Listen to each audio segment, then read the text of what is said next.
Un rapport comme tant d'autres entre les mains d'un homme qui connaît le sujet.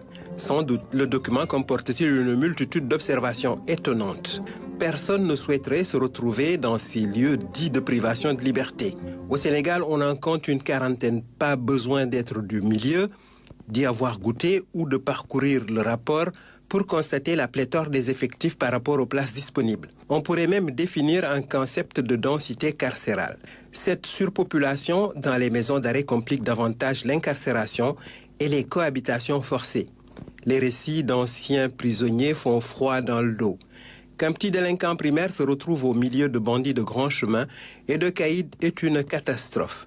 Que la nourriture soit proprement infecte, insuffisante en quantité et en qualité, expose les détenus à la fringale et aux maladies. La détention doit apaiser le cœur et préparer à la réinsertion qui passe par une formation et une correction. Mais on se demande la place de celle-ci dans ces milieux qui, dans l'imaginaire collectif, sont associés à la honte, l'opprobre, la déperdition et même à l'abandon, voire l'exclusion sociale, le bannissement. Le droit à la liberté et à la sécurité protège tout individu contre une privation de liberté disproportionnée et arbitraire imposée par l'État ou autrui. Ne pas être arrêté ni détenu arbitrairement constitue incontestablement un droit sacré et consacré pour tout individu.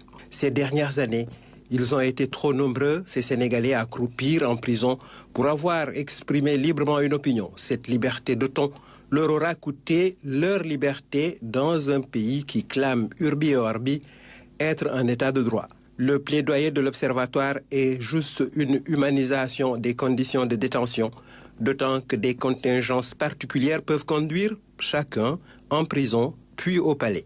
Probabilité incertaine qui n'arrive pas à tous ni tous les jours.